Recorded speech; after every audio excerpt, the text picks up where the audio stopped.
এখন বের হলাম। এখন দেখি হাঁটতে হাঁটতে দেখা যাক কত দূর যাই। সকালবেলার হাঁটাই মজাই আলাদা। এখন 5:30 বাজে, কুয়াশা আচ্ছন্ন মনে হয়, শীত এসে পড়তেছে।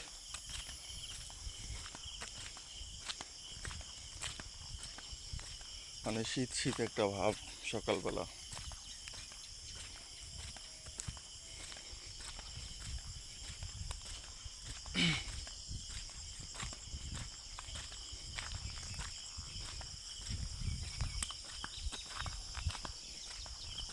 সকালবেলা হাঁটতে আসছিলাম।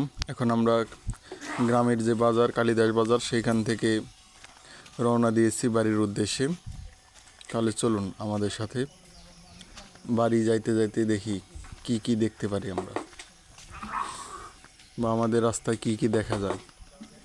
এই যে আপনারা সামনে দেখতে পাচ্ছেন, এটা আমাদের কালিদাস বাজার বা কালিদাস গ্রামের ঐতিহ্যবাহী পুকুর। সেটা হচ্ছে পণ্ডিত পুকুর নামে পরিচিত। এখানে অনেকজনে অনেক কথা বলে পুকুরকে নিয়ে। আমি অবশ্যই জানি না বা আমি দেখিও নাই। আমি মনে করি এখানে ভূত থাকে। তো আমাদের পথযাত্রী আমাদের সাথে মানে সামনে যাচ্ছে। এই যে পুকুরটা, এটাই হচ্ছে ঐতিহ্যবাহী পুকুর, কালিদাস পণ্ডিত পুকুর নামে পরিচিত। এইখানে নাকি পণ্ডিত নামক বা কালিদাস পণ্ডিত নামক একজন ব্যক্তি থাকতেন। তিনি রাজা ছিলেন, এইখানে তার প্রাসাদ ছিল।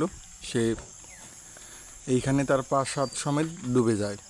তারপর থেকে পুকুর তৈরি হয় হয়তো, এটা আমি জানি না। আর এইখানে দেখেন ফরেস্টরের একটা বোর্ড লাগানো আছে, এটা সরকারি সম্পত্তি এরকম একটা দাবি করে বোর্ড লাগানো আছে।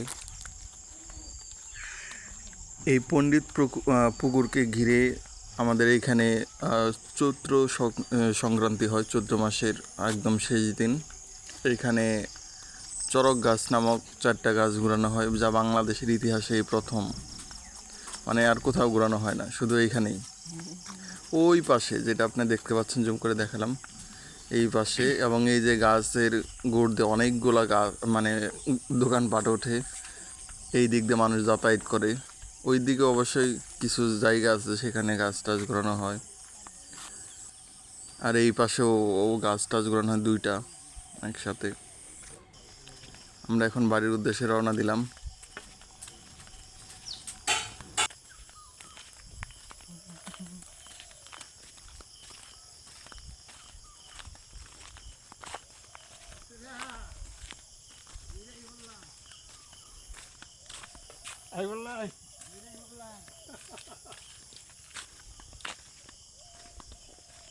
আপনার কি ডায়াবেটিস?